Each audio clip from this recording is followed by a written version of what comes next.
Welcome back to the World Trade Webcast. Our guest this week is Rita Ramalho, manager of the Doing Business project for the World Bank.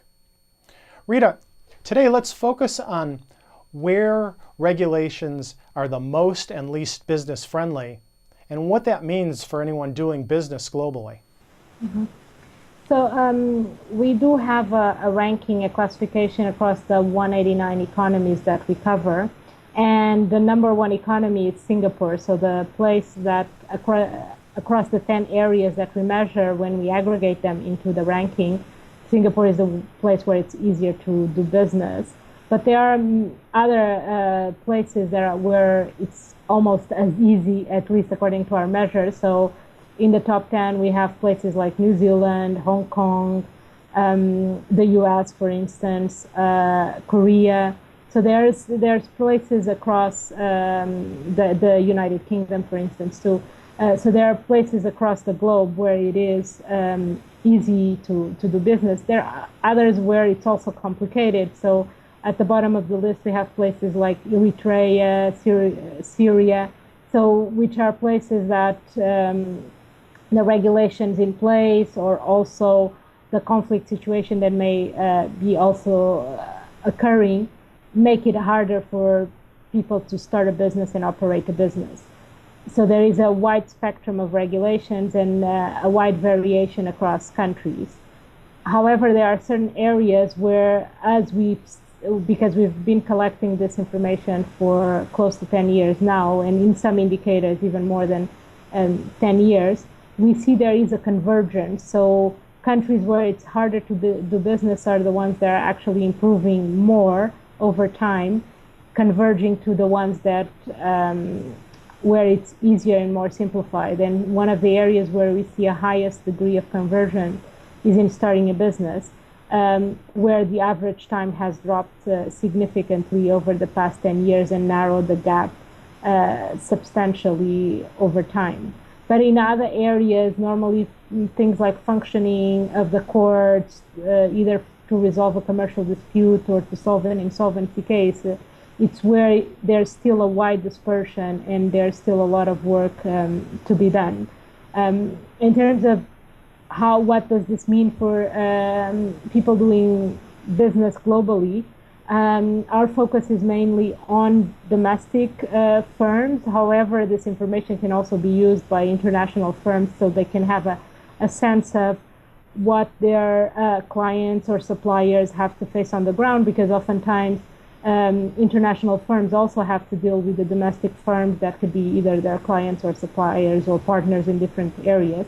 So it is a useful information for anyone doing business across the globe. Excellent. And you pointed out yesterday also that there are some implications related to inbound investment. I would think that these rankings might make a difference when a business is thinking about making an investment in another company, in another country. So I think the indicators, as the name says, they're indicative of what are the problems that may exist, and oftentimes what applies to a domestic firm would also apply to an international firm. Oftentimes they would have to go through the same process and maybe even more than what a domestic firm has. So in a way, they can be served as a proxy of, or can be informative also for foreign investors in that sense, although that's not the original scope, but in the end, it can also be part of its usage. Certainly, and just looking at Singapore, since they have the number one position in this year's aggregated ranking, is there anything particularly noteworthy about Singapore that would indicate for other countries that were looking for a model that this is the way to create a business climate that's favorable for your companies?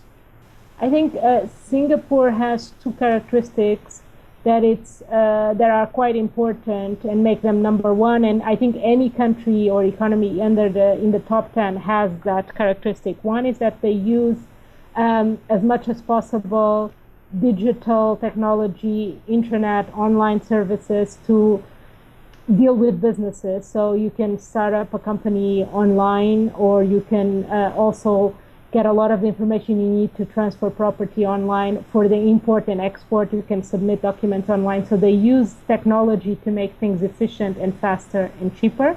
And then I think the other characteristic that it's quite important also to be in the top 10 or to be number one is that they're always trying to improve. They're always trying to either learn from other countries, from other systems. They consult with the private sector. They're always trying to see what areas can they do better.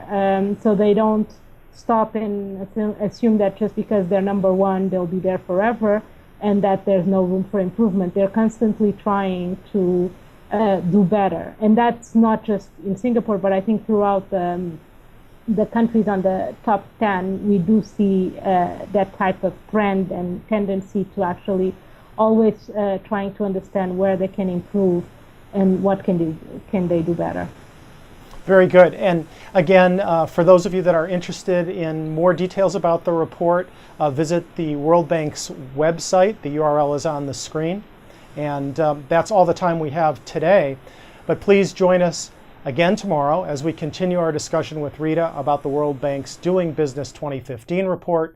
And for our latest schedule of upcoming episodes, subscribe to us with any of the links below and bookmark this page. All of our previous episodes can be found right here at thinkglobal.com/webcast. And thanks for watching.